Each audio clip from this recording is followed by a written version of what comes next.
What's up, everybody? Stacking Surfer here, your favorite precious metal stacker, back with another awesome video from Newport Beach this time. All around me here, guys. This is Newport Beach, and this is the Newport Pier behind me here. And today, we're going to talk about gold and silver. What's happening? We just had a 2024 presidential election. Are things going to change for gold and silver? Are we going to see it go skyrocketing up? Are we going to see it crash? Or are we going to see it just stay in a range for a very long time? So let's talk about that and figure it out together. Hit it. Stacking Surfer. I think I'm your best friend. Balances in your bank and stack. All right, guys, so we just had a presidential election. There was a lot of hype around this election. I'm not going to get into all the details of that. Talk about what happens next. Is gold and silver going to be going up or down? So the interesting thing that happened here is as soon as that election was decided, we saw gold and silver take a massive dive down. What we did see is we saw cryptos go skyrocketing, especially Bitcoin and Dogecoin. You can see the reason Dogecoin probably is going up is Elon Musk has a shirt, and then he's got a little plaque that says Doge on it. And I forget exactly what it stands for, but it's basically some new department that he may put together if he's put into either a cabinet position or some kind of advisory position for President Trump around government efficiency. So I think it was Department of Government Efficiency is probably what it was. So there's speculation that that might make Dogecoin go up. As far as Bitcoin goes, there's been a lot of talk from President Trump and others surrounding him about having Bitcoin be a strategic reserve, which would be really interesting too. As we know, gold is a strategic reserve for the United States today. We just don't know how much of it we still hold because we haven't done an audit since the 60s. So that's always kind of an interesting thing. All right, I'm gonna go take you guys on the pier over here, get out of the sand for a minute. So with that said, what we're really looking at right now is how does it affect metals? So far, it's been kind of anticlimactic and not real great for us. We've seen the gold and silver miners take a huge drop, which makes no sense. They are still way undervalued compared to where the price of gold is right now. Just doesn't make a lot of sense, guys. I see them going up quite a bit more, and I'm going to tell you why here. So number one, I do not see a situation here where we're going into another Great Depression. I know a lot of people talk about that. I just don't see it happening. What's different today than what was different back then, or what is different today than back then, is credit. We have a lot more credit, and we have a lot more mechanisms, including full use of the Federal Reserve, which I don't love, but we have the full use of that to print more and more money. And that's one of the problems we have with fiat. Well, the price of gold and silver will continue to go up as we continue to print more money. And so one of the things that we're going to see happen, in my opinion, is we're going to see unfettered spending coming out of here. I don't see us going into a big deflationary period. If anything, I think we're going to see more and more money get printed. And so what is that going to look like? Well, your house is probably going to get more expensive. So are your grocery bills.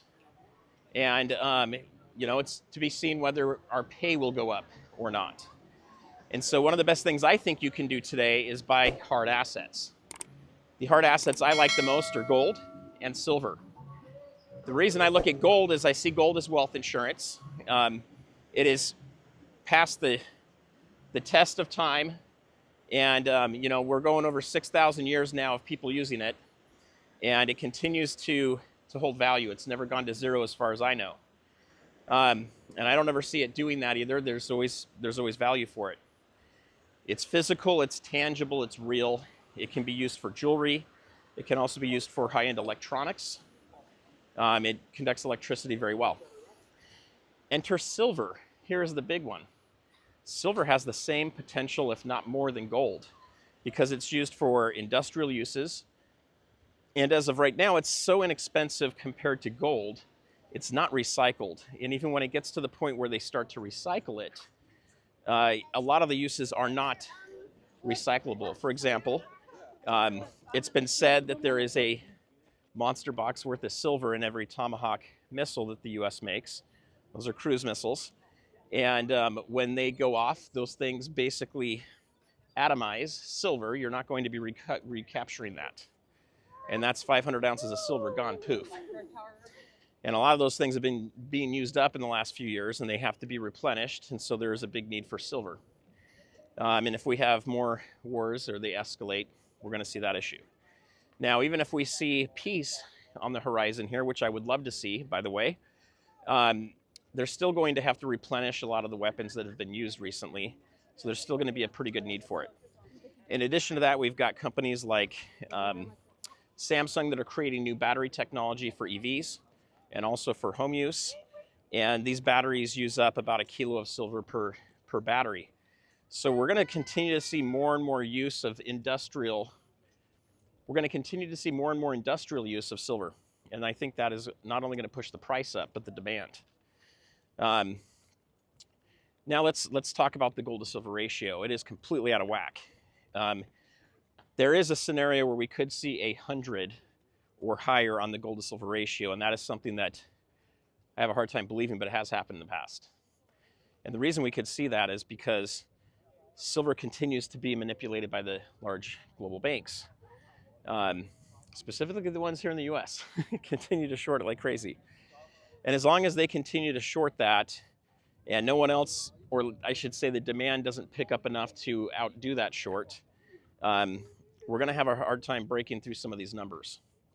Now, I do think as we see gold continue to move up to 3,000 to 3,500, and as it continues its march towards $5,000 and $10,000, which yes, sound like big numbers, but I do see that hitting.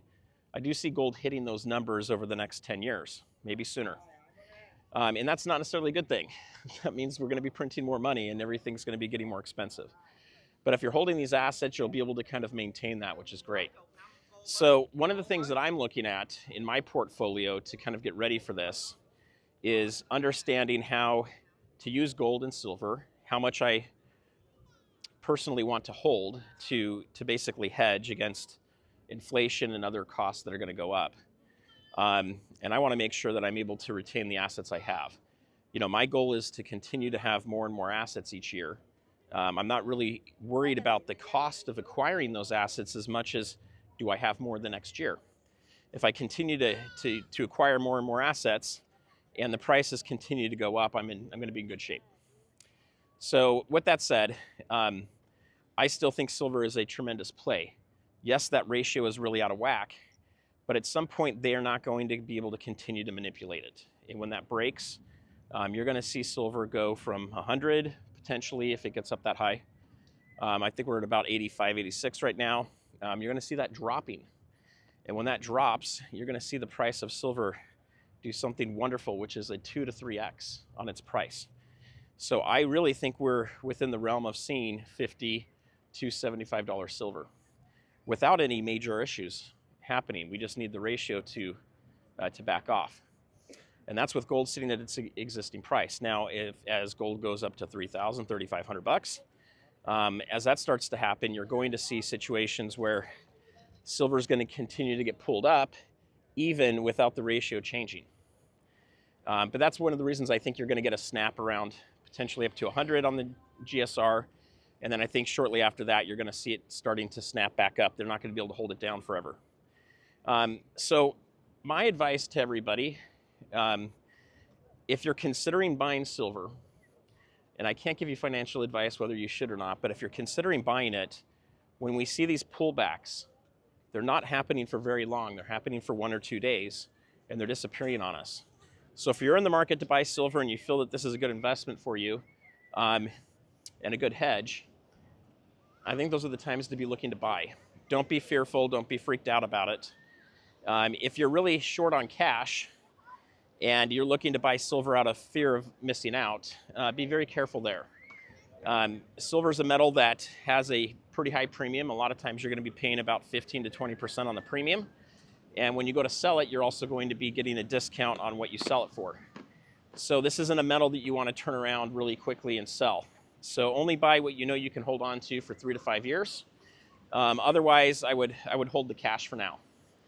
If we get to a major dip, which dips can happen, guys, we can have a stock market crash that happens. Even with all this money getting printed and assets going up, we can still have a stock market crash.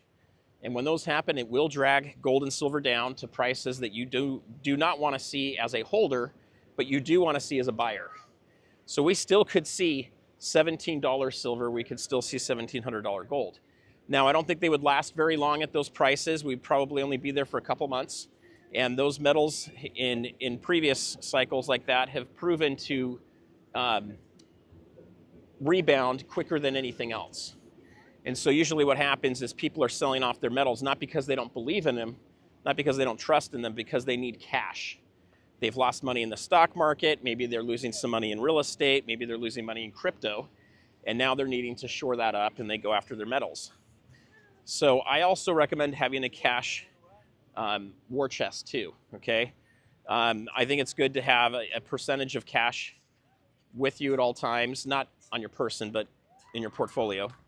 Some of it local to you, maybe some of it's in banks. And I'll be covering a little bit more about the risk with banks that you need to watch out for with leaving your money there. But the main thing I'll just tell you is make sure it's FDIC insured, and make sure you've got 1, 2, 3 months worth of cash local that you can pull from. And do not keep it in a safe deposit box. That is not secure. So be careful with that. The other thing I'll throw out there while we're talking about it too is, I do see gold as wealth insurance. It's there to protect your wealth. If you don't have any wealth, don't worry about gold, in my opinion. Go after silver. If you do have a lot of wealth, I like to kind of do a ratio of an ounce of gold for every $50,000 of wealth that I'm trying to hold on to. And the reason I pick that number is if we see a reset of our currency against gold, it's most likely going to be around the $50,000 range. It could be in the 40s. It could be in the $100,000 range. But 50 seems like a good number for me to kind of protect it. Now, that doesn't protect me as much as I lose my job tomorrow. Gold's not going to just jump up on me. However, I do other things for that too. I think it's smart to hold as many months of cash as you can. For me, I usually look at about 3 to 6 months worth of my expenses in cash, and then the rest I put in precious metals. So that's what I try to do. Now, sometimes I see a great deal on silver and gold, and so that cash goes down quite a bit as I'm picking up some metals at a good price. So I kind of use that emergency fund as also my war chest, or people call it dry powder, right? So I wanted to leave that information with you guys today, talk about that a little bit, give you some of my thoughts. I'd love to hear your thoughts down below. If you haven't already hit the subscribe and bell icon, please do so. They're right below here. That's going to basically help YouTube remind you of any new videos that are coming out. And it'll also let you know when we're going live. I'm planning on having live streams every Tuesday. Right now, we've got Andy Scheckman on. And then we'll be doing some other live streams later in the week with other guests that are coming too. So I got some great things planned for you guys. We've been working hard on this. And I need to get out and exercise more. I'm like winded walking around here. I got to get out of the studio and get out and do more things. Anyway, what I want to tell you guys, though, just to kind of wind up this conversation, is this. There's really no perfect way to stack. It's just the fact that you're stacking. Some of you are into cryptos, and that's fine too. Just know that I see that as a speculation play. I do not see that as a place to put your wealth. It's definitely not wealth insurance. And it is something that can go to zero, and is subject to having electricity working. So if we end up with any kind of major EMPs or any issues with coronal mass ejections from the sun, big solar flares that come in, you can have disruptions and not have access to it for a period of time. If we have anything that's super, super major, well, then we have bigger issues, right? You're gonna have bigger issues. I'll leave it at that. But I think there's a difference between speculation and wealth preservation, wealth storage. And to me, that comes in the form of precious metals, not in cryptos. Do I have some cryptos? I do. I play around with them. Some of them I believe in certain projects. I am a technology guy, but I'm not buying them to get rich quick, and I'm not buying them because I'm trying to store my wealth in them. I'm buying them because I believe in the project and I think something's going to happen there. So it's similar to buying like a stock in a company you think is going to do well. Okay, last thing I want to share with you guys is this. We're going into some unprecedented times. We have a lot of things that President Trump has talked about that he wants to do that I would consider to be large changes. And that's going to be both to the way taxes are done, tariffs, maybe how some government agencies are run or how much funding they get. We could have some changes to the healthcare system, and then cryptos. There could be a change to that too. And so we really don't know what the future is going to look like yet. Fundamentally, I can tell you the charts are showing gold and silver is going to keep going up. I can tell you that the central banks are continually buying gold and they're now adding silver, specifically India and Russia. Russia just created a new strategic reserve of silver, so I see that continuing to go up. Now, as far as us buying, what we do on our buys doesn't really affect the price of gold and silver. It doesn't really hit the spot price, guys. We're way too small of a number of purchases to make a difference there. So I like to continue to do what I call dollar cost averaging, and that's buying in at different intervals. So for me, that's kind of like on a weekly thing. When I can find silver at a good price, or gold for that matter, and I have the available funds, I'll go ahead and make some purchases with it. And then I do have an eBay store. I'm getting my website up, and we also sell at the Long Beach Coin Show. So there are times where I rotate out of product.